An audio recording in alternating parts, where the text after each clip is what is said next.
वो गई उस स्थान पर जहाँ रोज पूजन करती थी, और जैसे ही शिव की पिंडी को विसर्जन किया है, सामने से देख रही है नदी में से उसका पुत्र चला आ रहा है। तो गुष्मा ने बिठाया उसको, भगवान शिव उसी जल से प्रकट हो गए, उसी जल से प्रकट हो गए। गुष्मा ने भगवान शिव को प्रणाम किया और भगवान शिव ने कहा, तुम्हारे पुत्र को तुम्हारी बहन ने मार डाला था। गुष्मा ने कहा, प्रभु मुझे सब पता है। कहा, तुमने फिर कुछ कहा क्यों नहीं अपनी बहन को कि तुम्हारे पुत्र को मारा? कहा, मैं जानती थी जिसका रखवाला भोलेनाथ हो उसको कुछ भी नहीं हो सकता। आपकी करुणा पर मुझे पूरा विश्वास था। कहो मैं अभी तुम्हारी बहन को दंड दूंगा। कहा, मुझे उसे दंड नहीं देना, तो फिर कुछ वरदान मांग लो। का यदि प्रभु देना चाहते हैं तो यहीं पर, इसी स्थान पर जहाँ से आप प्रकट हुए हैं, इसी स्थान पर आप विराजमान हो जाइए मेरे नाम से, घुश्मेश्वर महादेव। और जो दुनिया में वैर भाव रखता है, ध्यान दीजिए, वैर भाव हमारे सब में है, हम एक दूसरे से जलते जरूर है, भले मानते।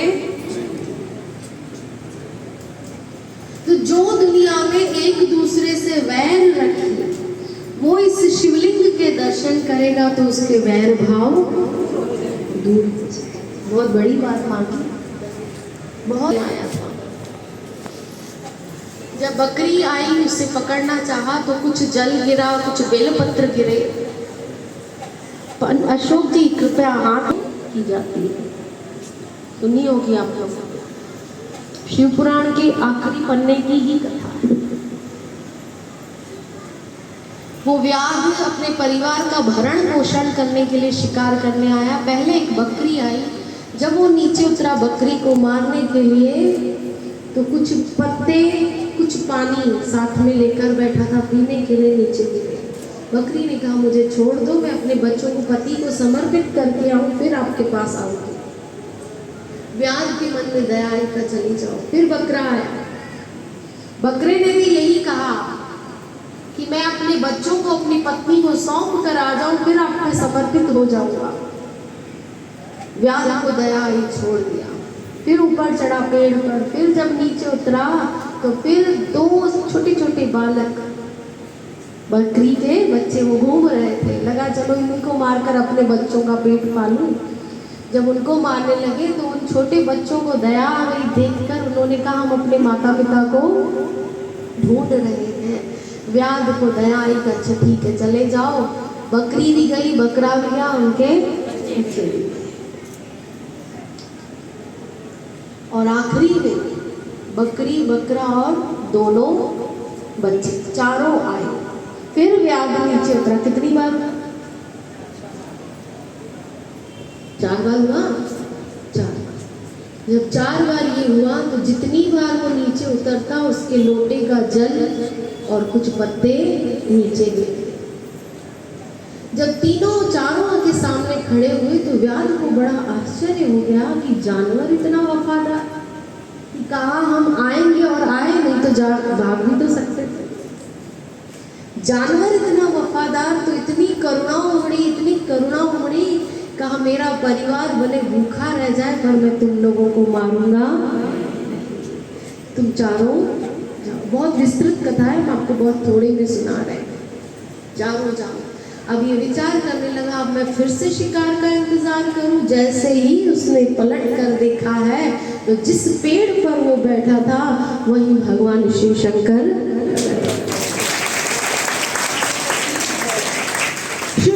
प्रकट हो गए। भगवान शिव को देखकर आश्चर्य में पड़ गया कि आप यहाँ कैसे?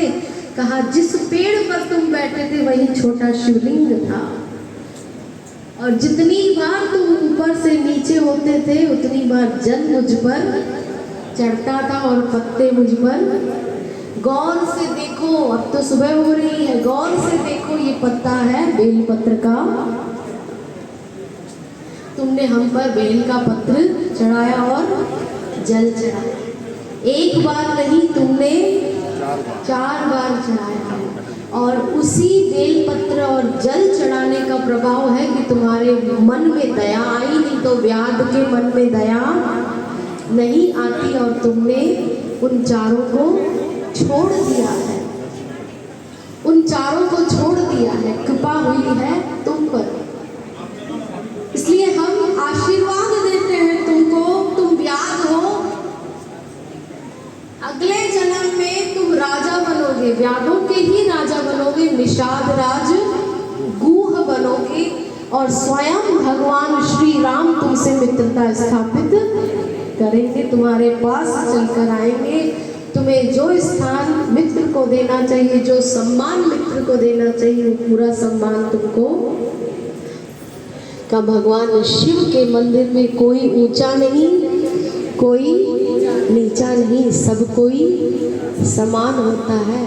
का जल जो चढ़ा था वो रात थी शिवरात्रि की रात। जो शिवरात्रि के दिन शिवरात्रि की रात्रि को 4 प्रहर का पूजन करेगा, उस पर भगवान शिव की विशेष कृपा। बोलिए शंकर भगवान की। इसी प्रकार हमारे शिव पुराण की 7 दिन की कथा हम लोगों ने बड़े आनंद के साथ श्रवण की।